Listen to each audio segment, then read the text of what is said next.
Welcome back to Please Welcome Uncensored. He's been called the hip-hop Howard Stern, Charlamagne the God. It's one of the most influential voices in the American media right now with a smash hit show and a very influential, predominantly black audience. Here he is in action.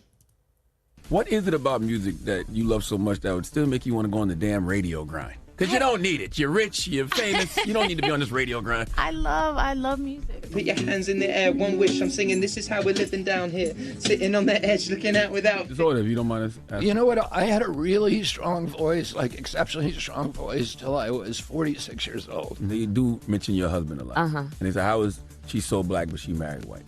You got more questions, but I tell you, if you have a problem figuring out whether you're for me or Trump, then you ain't black. Well, Charlamagne joins me now. Charlamagne, it's great to have you on Uncensored. Thank you very much indeed for finally succumbing to having me our on advances. Uncensored. Thank you for having me. How are you? I'm really fascinated by you because we come from very different backgrounds, upbringings.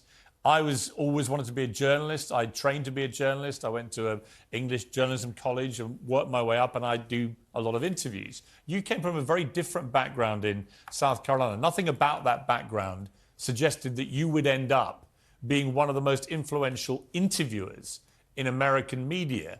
How do you think that's happened? I think that's happened because, I always approach things from the perspective of just a curious fan. I always feel like the know-it-all knows nothing. And, I'm not an expert at anything. I'm just a person who, has some experiences in life. And, my mother was an English teacher in South Carolina. And, one of the things that she told me when I was younger was to always read things that, don't necessarily pertain to you. So being that she told me that, I always had this curiosity for a little bit of everything. So I would read everything from, the XXL magazine to, every Judy Blume book in the library. And I think just having that, curiosity and always approaching things from the perspective of a curious fan, I think that might be intriguing to some people. It's very intriguing. Your whole story is very intriguing to me. You were born Leonard Larry McKelvey, and I'm a big... Leonard. I got to correct you for Leonard, my mom. I'm sorry, Charlamagne. Leonard, I'm sorry. You'd be called Leonard over here. But what's interesting about you is I'm a big believer in second chances for people. God knows I've had enough of them myself in my career. But you, in your early years, you got into a bit of trouble. You were arrested twice for possession of drugs. On your third arrest, because you were near a non-fatal shooting at the time, your father refused to pay bail money and you went to jail. And after 41 days, you asked your mother to pay for the bail. And at that point, your father decided to give you another chance. How, when you look back on it, how pivotal was that moment of your father deciding, I'm going to give him another go at this and see what happens? Man, that was very pivotal, and honestly, it wasn't something that I took as serious as I should because, I kind of went back, to hanging around the same crowd and, being involved in a lot of the same, type of activities. But it was very pivotal for me, because my father used to always tell me something. He would always say, man, if you don't change your lifestyle, you're going to end up in jail, dead, or broke sitting under the tree. And, when you're that age and you start to see people around you actually go, the prison for long stints, or you saw people around you actually dying, or you saw people that you used to look up to, actually be broke sitting under the tree. And, you can kind of see yourself going down that same path. It kind of like is a wake-up call where you like, yo, my father is right. So that, for me, that was one of those, moments that just made me say, I do have to change my lifestyle, because I truly believe that destiny is not a matter of chance. It's a matter of choice. And, I think a lot of us, we just make, poor choices for whatever reason. So, I just think, you make better choices, you better the chances of, having a more successful life. I completely agree. Now, it takes a healthy ego, let me put it like that, to rename yourself the God. Why did you do that?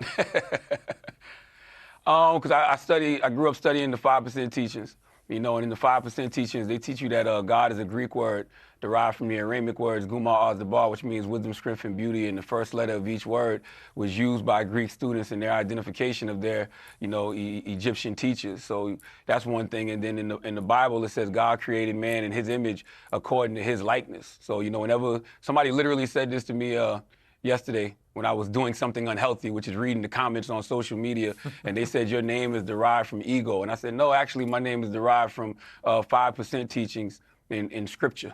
Very interesting. And that Biden clip that we had at the end there, let's move to the general political scene in America right now. Biden's claim there in that interview that if you're a black person in America, you should be voting for him. Let's just replay that again just to remind viewers of this. You got more questions, but I tell you, if you have a problem figuring out whether you're for me or Trump, then you ain't black. Now, what did you make of that when he said that? What was your instinctive reaction? My instinctive reaction was exactly what I said in that moment. Like, it's not about Trump. It's just about me, wanting to, get something for my community. Votes are transactional. We vote for you. You do something for us. And so that's literally where my mind was at. And even with that, you ain't black comment that he made, I think he got that from black people that were around him at the time. And I think that was a granddad joke. But at the moment, it seems, for people who share your views about that, there are many Americans who share that opinion of Trump, and there are many who still support him, is that Trump is running away with the Republican nomination race, fueled, it seems, by all these legal issues that he has. The more times he gets indicted, we're up to nearly 100 criminal charges now, the more popular he seems to get. And part of that is people thinking it's the establishment trying to destroy him. And people don't like that in America. Even if they don't agree necessarily with Trump's political views, they just think he's getting put upon and victimized. Is all this backfiring, do you think? Just as a reality check about the political environment? I kind of expected this. Like, I knew that it was an easy call for him to say that it's a witch hunt. I kind of predicted that. If you was listening to, my radio show, The Breakfast Club, and my podcast, The Brilliant Idiots, I was saying that, I could see a lot of this working in his favor now. I don't know how it's going to work in a general election, because I think you have a lot of independent voters. I don't know if they'll necessarily, show up for him. And, those hypothetical swing voters who, voted for President Obama one year and then came back and voted for, Trump another year. They might have came back and, voted for President Biden. I don't know if they're necessarily going to show up. But the thing I find interesting about Trump, President Trump, the most is that, you have 91 criminal charges. What is it? Four indictments. I haven't heard him talk about policy at all. No. I haven't heard him talk about, any legislation he wants to implement at all. Every time he's getting on television, it's about the witch hunt and it's about the charges against him. And to me, man, I would have to look at the people who are supporting him and say, well, what are y'all supporting?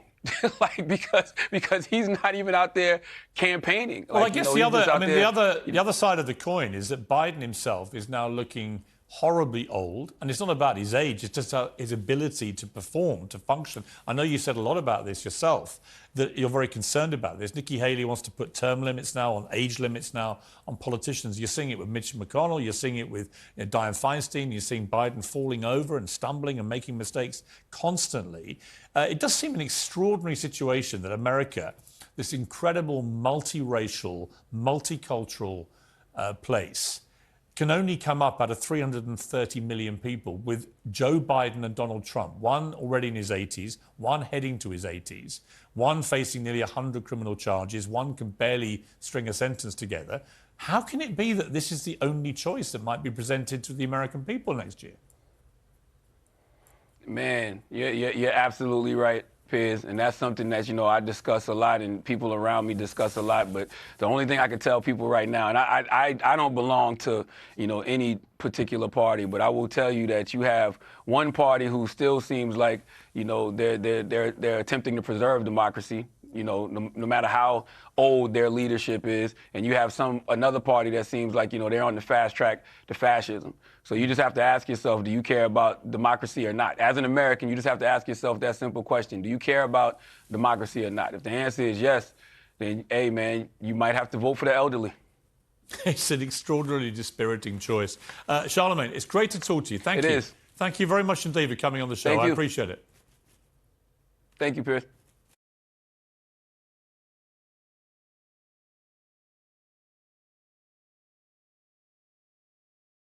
The former Conservative politician, author Louise Mensch. Louise Mensch, you're a Conservative Member of Parliament. You know Boris Johnson. I don't know how much you believed of all his denials about Partygate, but this picture, series of pictures released tonight, seemed to me that even for the most devoted Boris supporters, to be the nail in the coffin of his persistent lies about these parties. That's him at a party he said never happened, drinking with bottles everywhere, food everywhere, having a party. Unfortunately, Piers, that's not exactly what he said. And if you roll the tape and go back to the clip that you had at the top of the show there, he was asked, do you remember this party on the 13th of November, or can you confirm there was this party on the 13th of November, whatever the date was? And he looked blank and said no. He didn't, as you just said, as you characterized it, issue some sort of affirmative denial. It was clear that he didn't really know what she was talking about. He said all the rules. But Louise, he said all the rules had been followed. And yet he knew, he'd been at that party on a day when he himself, with his own rules, had ordered that no gathering of more than 2 people could happen inside. His rules, let me tell you something. He broke them. Did he? Let me tell you something about lying to the House of Commons. Let me tell you something about lying to the House of Commons, Piers. You have to do it intentionally. You can't accidentally lie to the House of Commons. You have to say something that you know is false at the time that you say it. If he believes that he wasn't breaking the rules, and trust me, the Prime Minister doesn't set these things up himself. He doesn't keep his own diary. He would have got advice from civil servants. You can go to this leaving, do whatever. Louise, they were his rules. They were his rules. Remember, Piers, let's remember, these photographs may be new because Dom Cummings or his friend had given them to the newspapers, but they're not new to the police. I think the key point about these photographs is that Downing Street said that Sue Gray, the Metropolitan Police, had these photographs all along. They knew about them. They may be new on the front page. They may be new to the tabloids, but they're not new to the police. Here's the problem that's happening tonight, which is you've got former deputy police commissioners of the Met Police coming out tonight saying that they think this is very disturbing because they think it shows potentially the police have not done their job properly because it seems such a de facto prima facie breach of the rules, and they're very concerned. So the police may come under huge pressure now to try and explain why apparently other people at that event have received fines, but not Boris Johnson, who appears to be leading it. And you know what? I can't tell you that. That is a matter for the police. I noticed, though, that, forgive me, but you've shifted ground. You've already acknowledged that the police did have these photographs. So if the Prime Minister was not fined, and he knows perfectly well the police have had these photos all along, they've been part of their investigation, it's just something that Dom Cummings has put out because he can't stand Boris Johnson. It doesn't matter where they came from. Why does it matter where it came from? Really matter. In advance of the Sue Gray reports, these things have come out to make the headlines. But you've got no evidence that the Prime Minister knowingly lied to the House at all. And I'm literally looking at a guy. Louise, had this from Keir Starmer I've literally just played a clip. Let's play it again. Yeah, play it again. That's the picture, and here's what he said about that party when he was asked about it in Parliament. The Prime Minister tell the House whether there was a party in Downing Street on the 13th of November? Prime Minister. Mr. Speaker, no, but I'm sure that whatever happened, the guidance was followed and the rules were followed at all times. The guidance and the rules were followed, even though he knew that that was in the middle of a second lockdown when he went to that podium every single day and reminded us no gatherings inside of more than 2 people. So I'm afraid he's a liar. Whichever way you try and spin it, Louise, and I admire the loyalty, the guy lied to Parliament, I don't know. He lied to the British people, and I'm afraid I think his position, because of these release of these pictures, could very quickly become untenable. Senior Tories tonight are talking out against him. Scottish Conservative Party leader saying he's completely unjustifiable. Other Tory MPs turning on him. I'm just surprised you're not. I don't know the man personally, but I know what I just heard. And he was asked, can you confirm that this happened? He said no. He didn't say it definitely didn't happen. Clearly, if you look at the clip, he didn't remember it. And honestly, we both know, Piers, that Boris Johnson is a very ambitious man. He is, if you like, he's a very disingenuous man. But he's a bit self-centered. Now, why would he knowingly risk his premiership over a plastic glass full of warm wine? Why would somebody who's and so he did it. Why would somebody who's been fired from previous jobs for lying, several jobs for lying, lie again? Is that the question you want me to ponder? No, I just want you to ask yourself, if you just look purely at his self-motivation, he gets his guidance from civil servants who keep his diary. Actually, I would say his motivation... If he believed it, was he lying? I would say his motivation was very straightforward. He didn't want to lose his job as Prime Minister, so he lied about the parties. That's the motivation that I see on Boris Johnson. Is that somebody who thought like he's done his entire career, he could just wing it and be economical with the truth, and he'd get away with it. And he would have done with this, except that pictures tell 1,000 stories. You cannot look at these pictures and then play that clip and not deduce, in my opinion, that the Prime Minister of this country lied to Parliament. And that is an offence where you lose your job. It is if you knowingly lie to Parliament. Yeah. But again, it goes back to, you say these are very serious. I say to you, the police had them all along, and the police did not decide to. Then I would say that raises questions for the police, which I think are going to get very hot. Louise Mensch, I appreciate you joining me. Thank you very much indeed. Thank you. Thanks, Piers.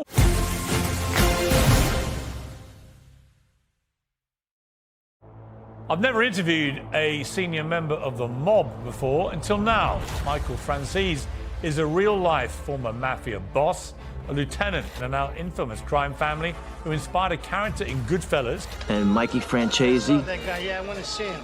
Then turned his life around and somehow lived to tell the tale.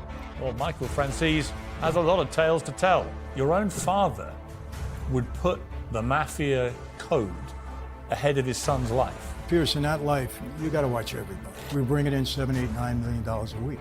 God forbid you violate another man's wife, daughter, sister, mother. What would happen if you did? Death. A lot of people that I knew that I liked are no longer here. Somebody one day may tap you on the shoulder. I know that that's a possibility, yes. Did you kill anybody? What was the truth about Sinatra and the mob? He had those relationships, yeah. You spent some months in the same prison that Jeffrey Epstein was found dead in. There's no way, in my view, that he could have committed suicide. Michael Franzese, uncensored. And Michael Franzese joins me now. Well, Michael, it's good to meet you. Good to meet you. I don't think I've ever interviewed anyone who was a member of the mafia. So it's a first for me. Okay. And you've never been interviewed by me. So we're both passing the first line here. Let me just start with, I think, one of the most obvious questions to me about your story is that you've become this big media star. And you do lots of big, high-profile interviews. And yet when you join the mafia, you sign up to the Omerta, the Code of Silence. How have you been able to spend the last few years talking so openly about the mafia, having been a former captain, without someone trying to kill you? Or have they? Well, listen, I had my challenges when I first walked away from that life. But, you know, the bottom line is I never hurt anybody, didn't put anybody in prison, didn't go into the witness protection program. So I didn't cooperate in that sense.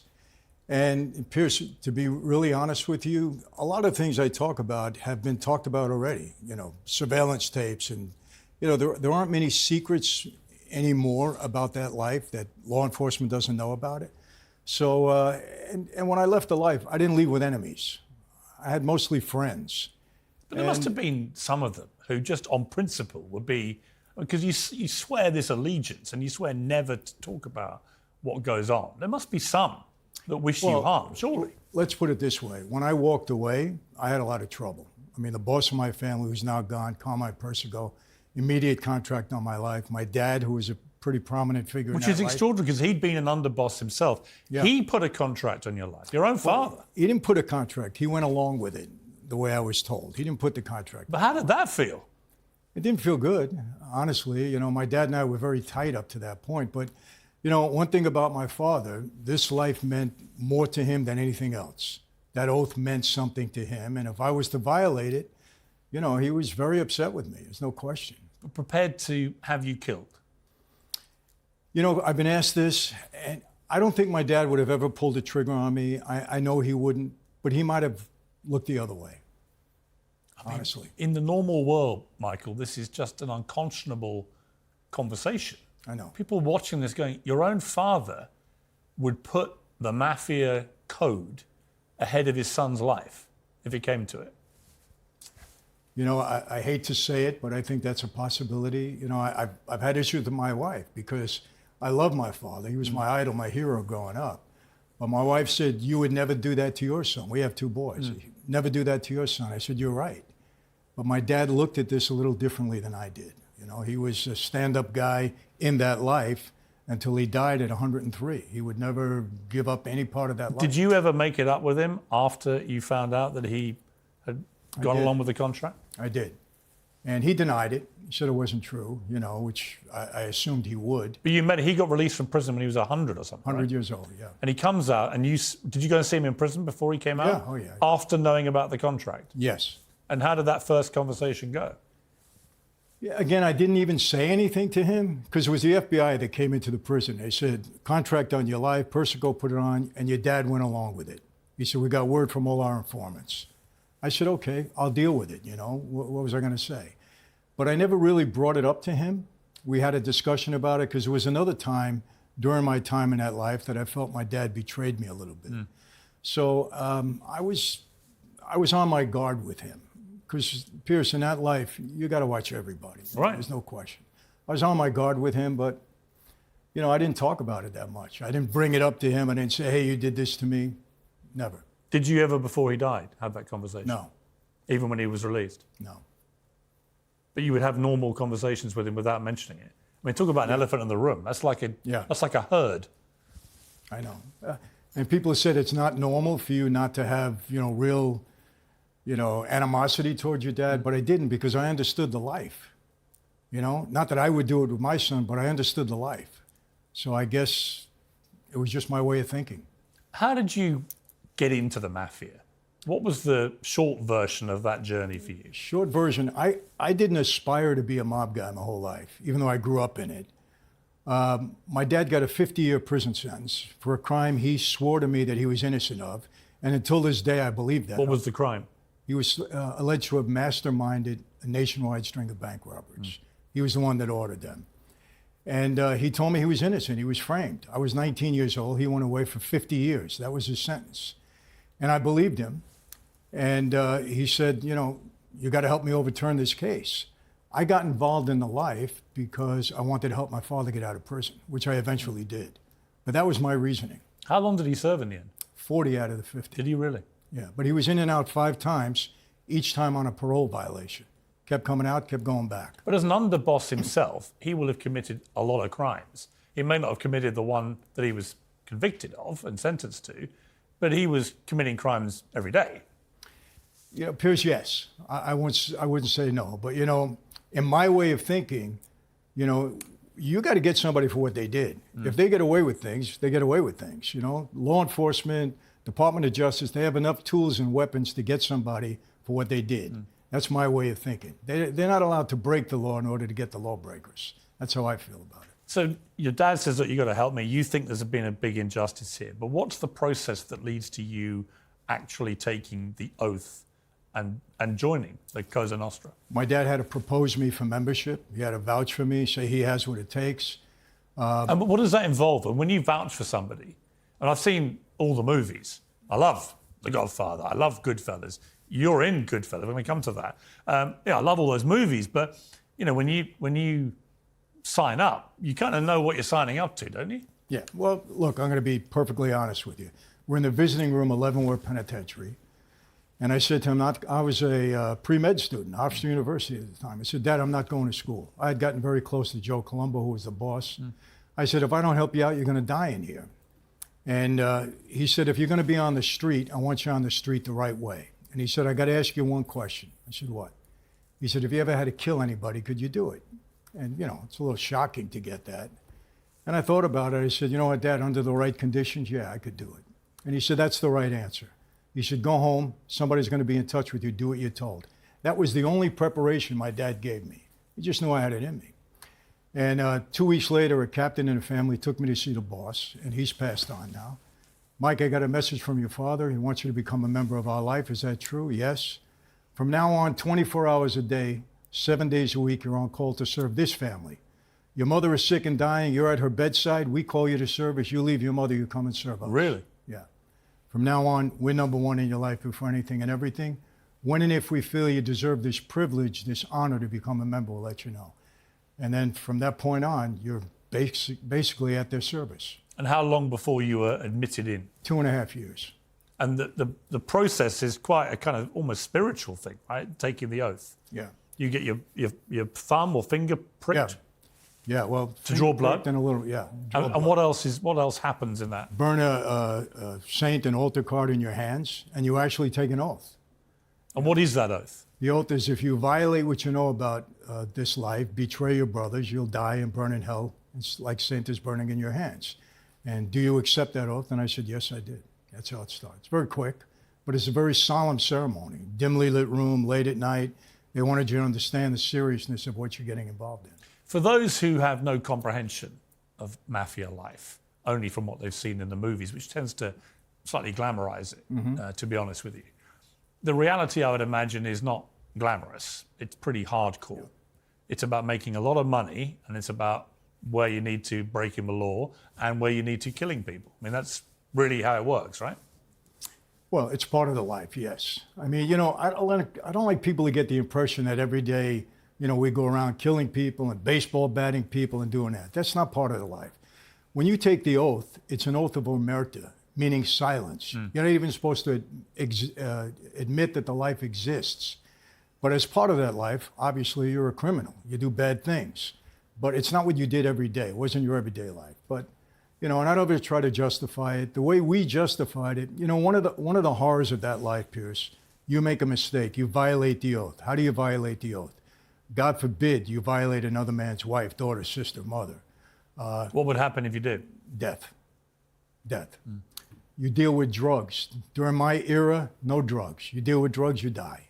Death. Like Don Corleone said in The Godfather. Exactly. And during my era, that was true. We weren't allowed to mess with drugs. You know, you hit or you raise your hands to another made man, death. Really? Yeah. Can never raise your hands. Can't be disrespectful to one another. And a made man is someone who's gone through that initiation. Taking the oath, yes. Yeah. You know, so things like that, you pay serious consequences. So you were always on your guard to do the right thing. The Cray twins here, who were the nearest thing to the kind of mafia we had, I guess, in terms of public consciousness, they would always use the argument, well, we only killed our own. Yeah. Was that the thinking of most people in the mafia, that actually you didn't kill innocent women, children, and so on, you killed rivals? Yes. Predominantly. Or you killed somebody that broke the oath. Right. And you know, the way... So was there, you know, I wouldn't categorize it like this, but did you categorize it in your heads as a code of honor? Yes. You justify it. Hey, the ground is level. We all understood what we were getting involved in. You make a mistake, one of the horrors of that life, and I will say it's a horror. Your best friend walks you into a room, you don't walk out again. And obviously in my 20 years in that life, I've experienced that. I know that's happened. Well, you've seen people be walked in a room by their best friend and is to be killed. Yes. It's one of the horrors of life. How do you trust anybody? Well, you don't. You got to be careful. You don't trust anybody? You got to be careful, because your best friend could be the one that leads you to your demise. You trust anybody now? I do, yeah. How? Well, I don't have to trust them. They're not going to walk me into a room. No, but you must all constantly be thinking, wherever you go, that somebody one day may tap you on the shoulder. It's and exact what they would see as revenge for you breaking the code. I know that that's a possibility, yes. How does that feel? You know, I don't dwell on it. You know, I mean, I live my life. I'm 72 years old. I've lasted this long. So, I mean, it's not like I dwell on that, but it's there. I know it's a possibility. I mean, when someone puts a contract on your life, in your case, It was a boss, right, who did it? Yeah. And your father went along with it. Does that contract ever get removed, or is it an open contract? Well, I think in my case it was removed. Number one, the boss is dead, and the people that are there in that life now, they're not worried about me. But don't get me wrong, I don't thumb my nose in their face. I can't go back to Brooklyn and say, hey guys, I'm moving back into the neighborhood. I probably wouldn't last 48 When hours. you go to New York and Brooklyn in particular, how careful do you have to be? I'm careful. I watch where I go and who I associate with. And do you ever get any trouble? No. I haven't had any issues in the 25 years since I've gone away.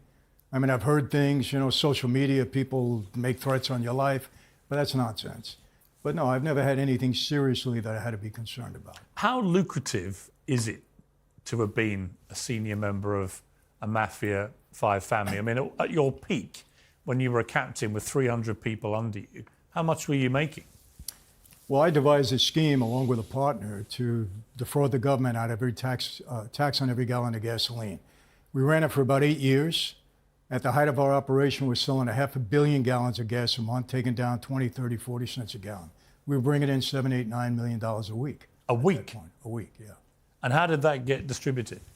Well, obviously we had payroll, so to speak, but I would pay up to the family. The boss got a piece of that. I got a piece of it, and the people involved did. So these are huge amounts of money. It was, yeah, very significant. I don't think there was any bigger operation since the days of Prohibition other than drugs. Drugs in another level, but it was. Can you be a captain overseeing that number of people and actually for the length of time how long were you a captain? Well, I was made a captain at 80. I got out of the life in 95, so over a 15-year period. I mean, I know you've been asked this question many times. Did you kill anybody? I mean, to me, it would be ridiculous to assume you hadn't. You can't be a mafia captain for that length of time in charge of that number of people and not kill people, can you? Well, Pierce, let me put it this way. It's a violent life at times. And if you're part of the life, you're part of the violence. And yeah, as a captain, I was given an order, was told what to do, I did it. But you would personally kill people? No, I didn't say that. But I knew when it happened. You would order people to be killed?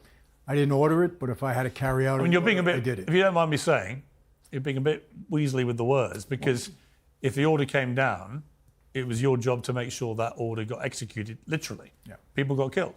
People got killed. How do you feel about that? Well, I don't feel good about it. Jordan Peterson asked me this question, and he said, Michael, if you had to commit an act like that, what would you do? And I said, well, maybe I stepped out of myself for a moment and then stepped back in later on. Because, listen, murder is never pleasant. You don't ever want to be involved in that. And it's not something that I enjoyed doing. I mean, how dangerous a person were you in that period? I wouldn't consider myself dangerous. Look, in that life, we're all capable of doing what we needed to do. If we weren't, we wouldn't be part of that life.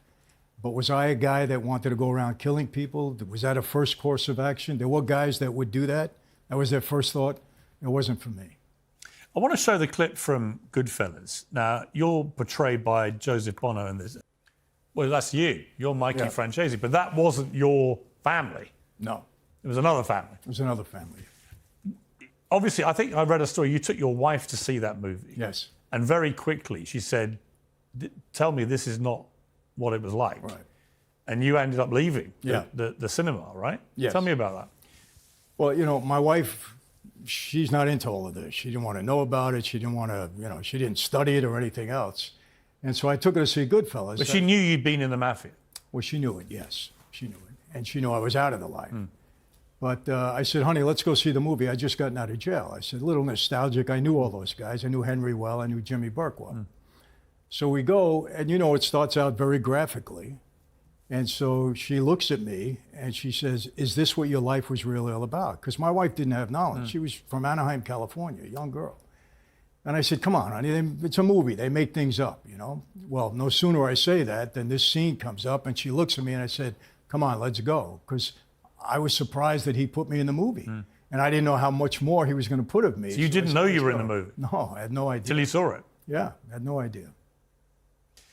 The movie, like The Godfather, I mean, they're incredible films. But like I say, they paint a glamorous picture. Did you recognise really much of reality? I mean, you knew Henry Hill, you knew some of the others in there. And I watched The Offer, which was the Paramount series, based on the making of The Godfather. And there's that scene where Joe Colombo gets shot and he dies from the injuries many years later. I was 12 steps. I was going to ask you, you were right there, right? It's a dramatic scene. Yeah. How much of those movies, from everything you've gleaned, is true, and how much is just movie stuff? Goodfellas was pretty accurate. I mean, the way it was portrayed was pretty accurate. Donnie Brasco, pretty accurate. Casino, pretty accurate. You know, the Gotti movie with Armand Desante and Anthony Quinn, HBO, very accurate. So, you know, they always take a little liberty, you know that, but they were pretty accurate depictions of that life, yeah. John Gotti became a sort of movie star mobster. You know, the Teflon Don, the smart suits, everything else. You knew Gotti. Yes. Did he make a big mistake? I mean, is the key thing for any mobster to remain under the radar? Yeah. He made a mistake. I mean, obviously, you can't thumb your nose in the face of the government. They're going to get you at one point in time. But that's who John was. I mean, it caught up with him, obviously, but him, Joe Colombo, the same thing. You know, Joey thought he was doing the right thing, but you can't put yourself out there. You know, you're signing your own death warrant at that point. You end up in prison, and you end up doing, I think, 29 months in solitary. Yeah, that's a long time to be on your own. What was that experience like to endure? I mean, there's no other way to describe it. It was very difficult. I'm not going to, lie about that. I saw a lot of bad things happen with guys that couldn't handle it. I'm dead set against it for young people. It'll destroy them mentally and emotionally. For me, it was. You literally never fraternize with anybody else. You're just in it. Yeah. No, you can't. You're in your own cell, and you're never around anybody else. Even when you had yard time, they're supposed to give you 5 hours a week. You're in a cage by yourself. So you're never around anybody 29 else. months? 29 months and 7 days. You count the days when you're in What there. did you think about in that time? To me, it was, I developed my faith during that time. I was into my Bible. I had my wife send me books on various faiths. So to me, it was a spiritual awakening in a big way. What did it teach you? What changed in you? Well, when you become a person of faith, your whole mentality changes, both your mind, your heart, and everything else. And, I had nothing but time on my hands. But there are many members of the mafia who've got faith. I mean, there's a lot of Catholics in the mafia, right? I mean, Godfather 3 is all about that fusion between the mafia and the papacy and so on. Yeah. I mean, it's unusual not to be a man of faith in the mafia, isn't it? No. I mean, they don't go together. You can't be a person of faith and believe in God and trust in God and be committing crimes and being in a pattern of sin every day. They don't go together. So you may call yourself a Catholic, but are you really a Catholic? You may call yourself a Christian, but are you really a Christian? You can't be living in a pattern of crime and sin and claim to be, a person of God. Did you have, for want of a better phrase, a come to Jesus moment while you were in that solitary? I had a come to Jesus many moments. Was there one that really, for you, crystallized, I've got to get out of this and move to a different life? To me, the first night they locked me up in the hole. I'd already done 5 years, violated my parole. They throw me back in. The feds were mad at me. You're never coming out of prison again. We're putting a new case on you, the whole bit. The first night was really the worst night of my life because it was the first time, Pierce, when I said, I lost everything. I'm going to lose my wife. I'm never going to see the street again. 41 years old, I'm going to spend the rest of my life in a 6x8 cell because I had people that were going to hurt me too. I had people on both sides at me. And it was a prison guard that put a Bible in the cell, and I started reading the book of Proverbs. And my first enlightening moment was a verse that I came across, Proverbs 16:7. When a man's ways are pleasing to the Lord, even his enemies are at peace with him. And it was kind of the enemies part that got me. And then, it's always, if you look in a mirror, I married a Christian girl trying to do the right thing, but I said, who am I kidding? I'm still a mobster. And it was kind of that moment that I had to start to really face myself and say, what is this really all about? And it was what put me on my journey to really discover spiritually what God was all about. And are you still very spiritual and religious now? Absolutely. It defines your new life? Yes. Which has been, it's not a new life, it's been a life for a long time. Yeah, absolutely. I mean, the last 25 years, absolutely. A lot of mythology swirled around the mob, including people like Frank Sinatra and others. And I know you encountered the Rat Pack on your travels. In fact, Sammy Davis Jr. appeared in a movie of yours. Yes. But what was the truth about Sinatra and the mob? A friend, you know, but he wasn't controlled by the mob. See, there's a difference. You can have relationships, you could be friends, you could do favors. Doesn't mean they control you. And, you know, that's the thing. Oh, he was controlled by the mob. No, he wasn't. If he was asked to do a favor, he would do it. You know, in turn, we did him favors. You know, his son once appeared in a club out in Long Island that I had, you know, a relationship with. First night he's in there, he couldn't draw anybody. So they called me up, Michael, we need some help. So I filled the place for the next couple of days, did him a favor. So in turn, he would do us a favor. We didn't control him. You know, and that was true of a lot of these. I mean, when you see the favors in The Godfather, some of them can be pretty unpleasant favors. Yeah. Did he ever have to perform an unpleasant duty? Not that I know of, no. Did you meet him, Sinatra? Many times, yeah. What was he like? Great. I mean, I enjoyed him. Did he? I mean, I always felt with Sinatra, he kind of exuded a bit of a mob air himself. Yeah. You know, I know a restaurant in Beverly Hills he used to go to a lot. And some of the guys there told me some stories that made my hair stand on end about what Sinatra got up to there. Yeah. You know, people, I remember one, he told me a story. I never managed to verify it. You may know that he turned up at his favorite restaurant. Some guy had shot the place up an hour before. Sinatra asked for the address. Had he left one when he made the booking or a phone number? He had. And he said, I'll take care of that. And he came back a few weeks later and said, you'll never see that guy again. Now, I don't know if that's true, but is it plausible? Is it plausible? Yeah.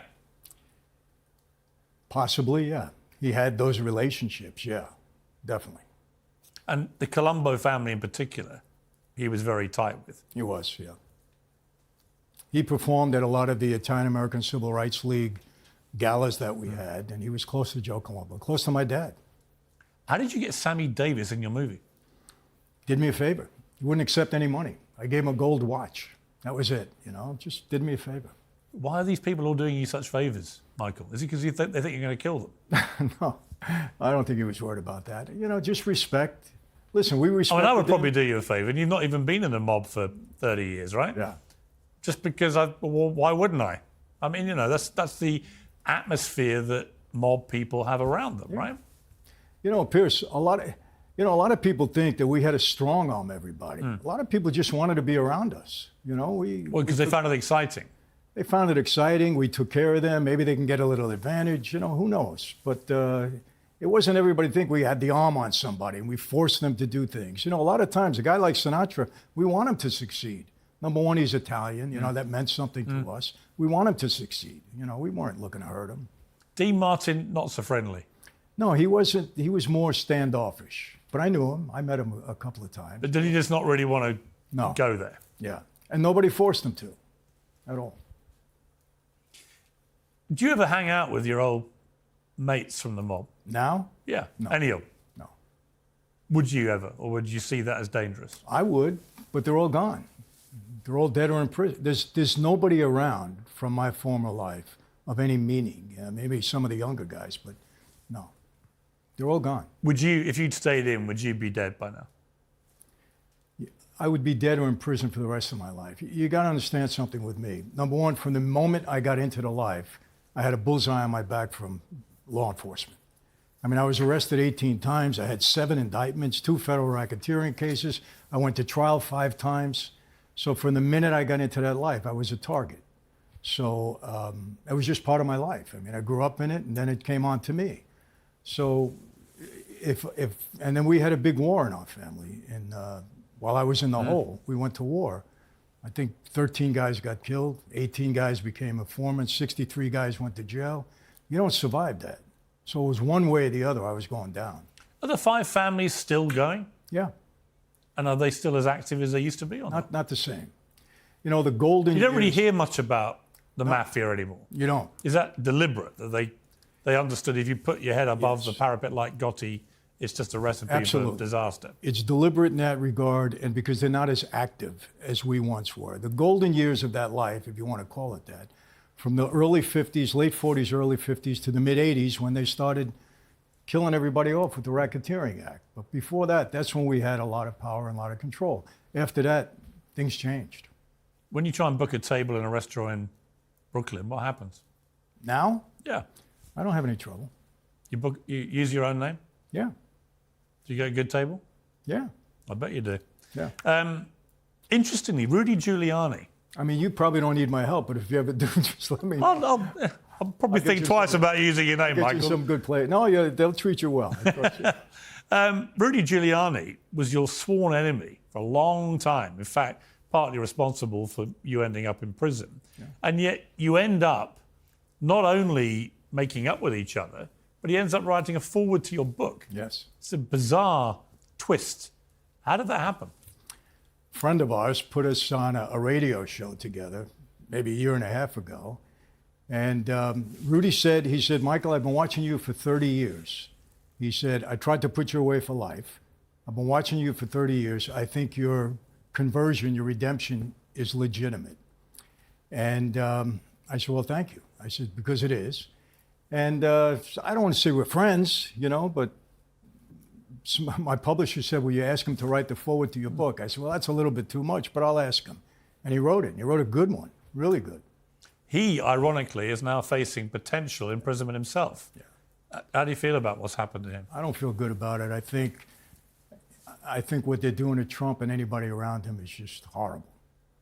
Look, in a way, they're going after Trump and all his associates. Everybody. The way they went after the mob. I mean, people do think there's a parallel. Yeah, well, listen, it's obvious to me that the party in power is weaponizing the Department of Justice to go after their enemies. Can't have that. That's what's happening with Trump. Terrible. Are you a fan of Trump?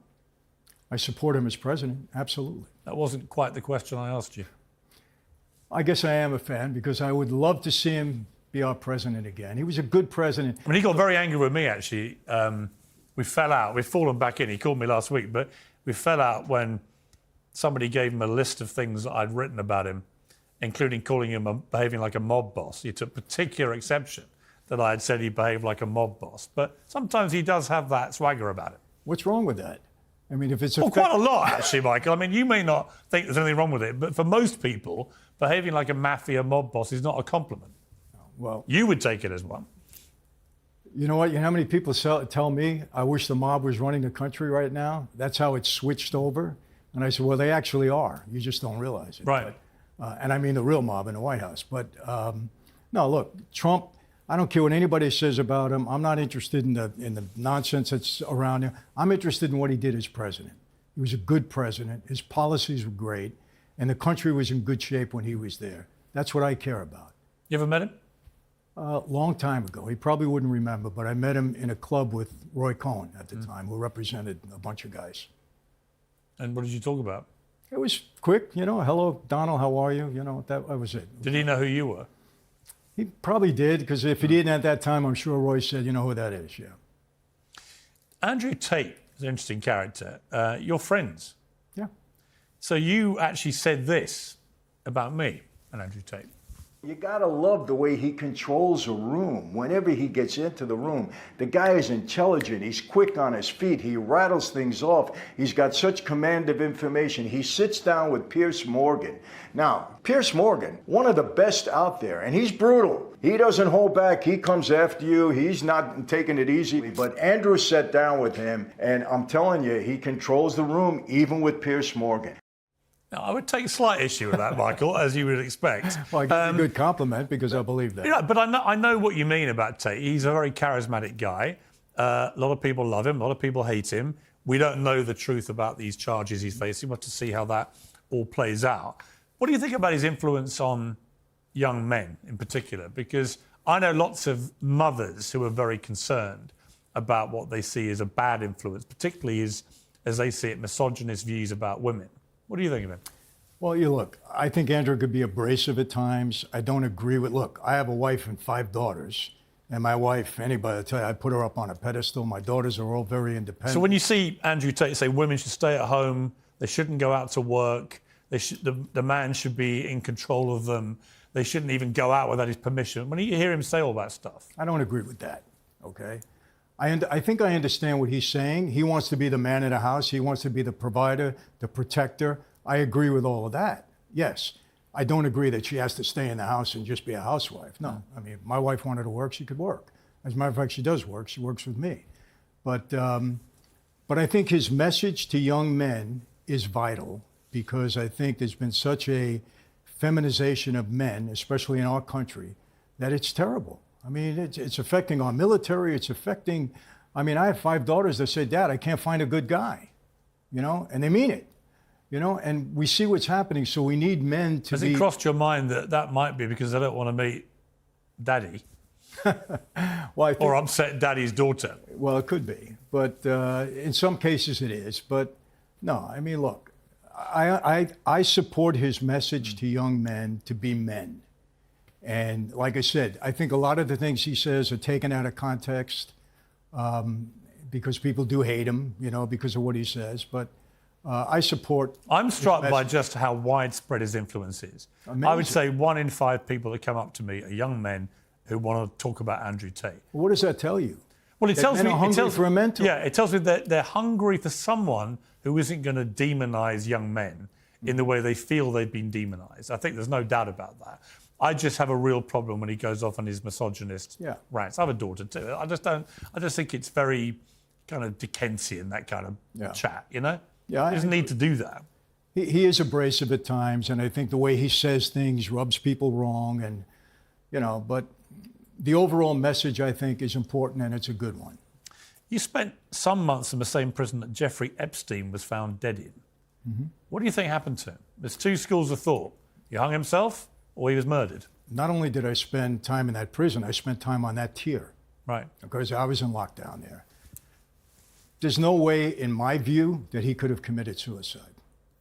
I mean, all those things happening at one time, the cameras are gone, the guards fell asleep. It doesn't happen. When I was in there, they were watching me 24/7. You know, they always knew what was going on. So you think he was killed? Yeah, I do. By who? You know, that's another question. Was it a guard? Did they let somebody in there? Who knows? I mean, in some of the autopsy reports, there are, you know, that said that there's no way that he hung himself.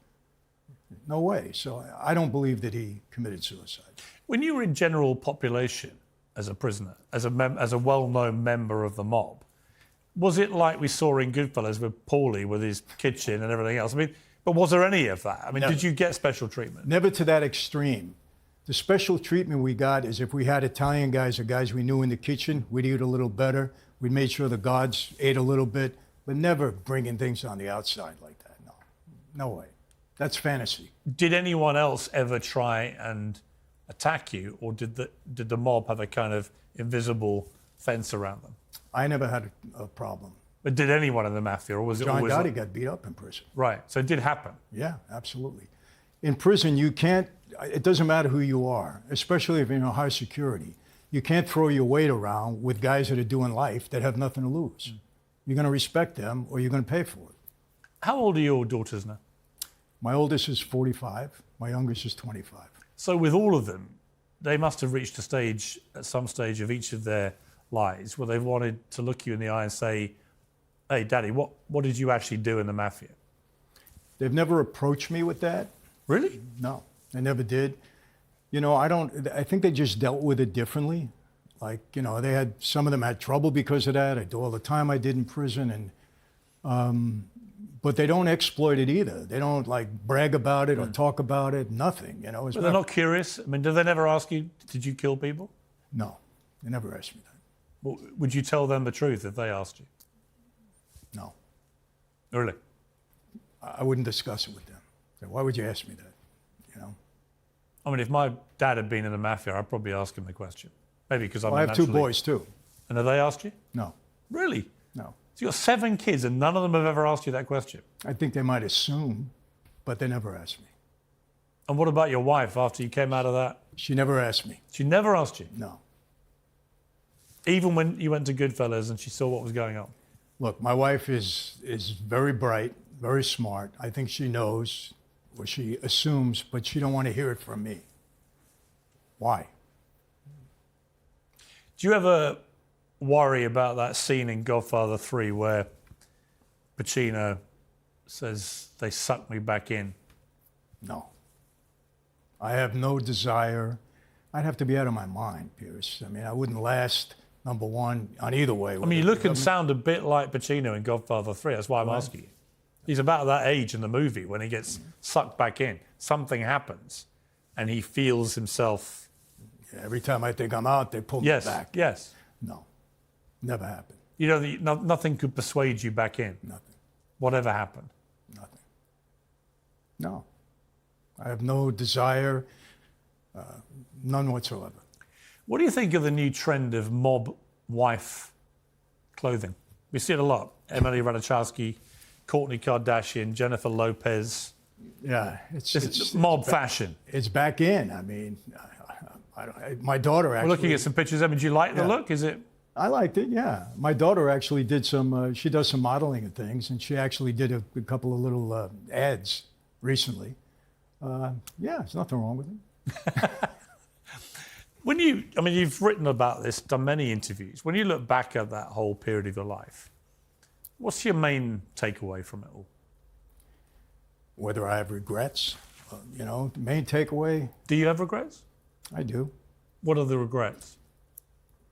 I think some of the things I've witnessed. I mean, I had a best friend that was murdered.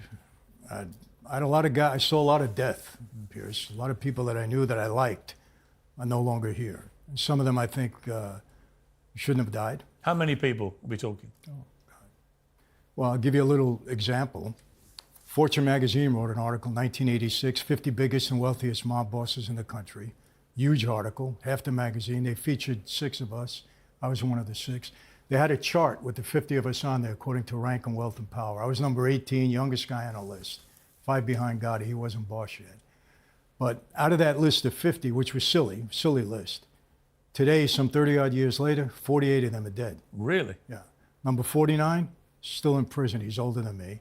And I'm the only one alive and free. So one's incarcerated, the others all are dead. And were they all killed?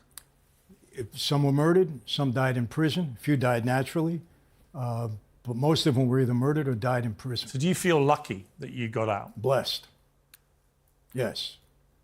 I always say this, if you're a made member of that life and you die of old age and you die free, you've really accomplished something. It's a very, very difficult and treacherous life to navigate, to make it all the way through. Tough. Did you ever meet anyone like Brando, Pacino, Jimmy Kahn, any of that? You met them all? Yeah. Really? Oh, I never met Brando. No. Okay. I met De Niro. Yeah. Chaz Palminteri, a good friend of mine. I met a bunch of the guys. What was De Niro like with you? He was great. Respectful, yeah. And Chaz Palminteri and him are very close. Chaz is like my buddy. We're friends. So I met a bunch of them. I mean, during this filming of The Godfather, I was there the whole time. That was my era with Joe Colombo. So I met Lenny Montana, who played Luca Brasi, who was a good friend of mine, Jimmy Kahn, all of those guys. I liked them all. Was there a mutual respect in a weird way? Yeah, absolutely. Absolutely. I'll tell you this, I'm on trial with Giuliani, facing a couple of 100 years. And what's his name? From Frankie Valli happened to be in the courthouse. So he comes into the courtroom, right? And he's right behind me. And we break, and the jury's being let out, but they see Frankie Valli, right? Wow, Frankie Valli, everybody loves him. So he comes over and he hugs me, right? And we're talking, we're chatting, we're hugging. I'm watching the jury, they're watching him. I get acquitted in that case. And one of the jurors says to me, anybody that Frankie Valli loves, we're never going to put in prison. So you have Frankie Valli to thank? Absolutely. Does he know that? I told him that afterwards, yeah. What did he say? He laughed. He said, well, I'm glad to help you out, yeah. Michael, it's fascinating to talk to you. I mean, there's not many people from the mob that A, talk publicly, or B, who get out and completely change their lives.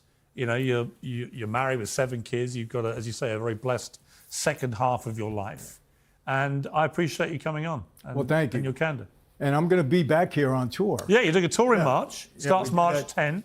March 15th. March 15th. Here in London. I hope if you're in town, you come as my guest. Where are you performing in London? Oh, gosh. I forget the name of the place. We'll find out the dates. We'll put them online. Yeah. And we're doing about 12 dates all through the UK, and very excited about it. Last time I was here, in 22, I didn't realize I had such an audience here in the UK, and the people are wonderful. British people are fascinated by the mob. Wonderful. They're fascinating. Yeah. And you don't get to talk to people. I mean, I've never interviewed anyone from the mob before. And it is fascinating. We have a lot more. Hopefully we'll do it again. Well, it's good to see you. Thank you. Thank you very much. Appreciate it.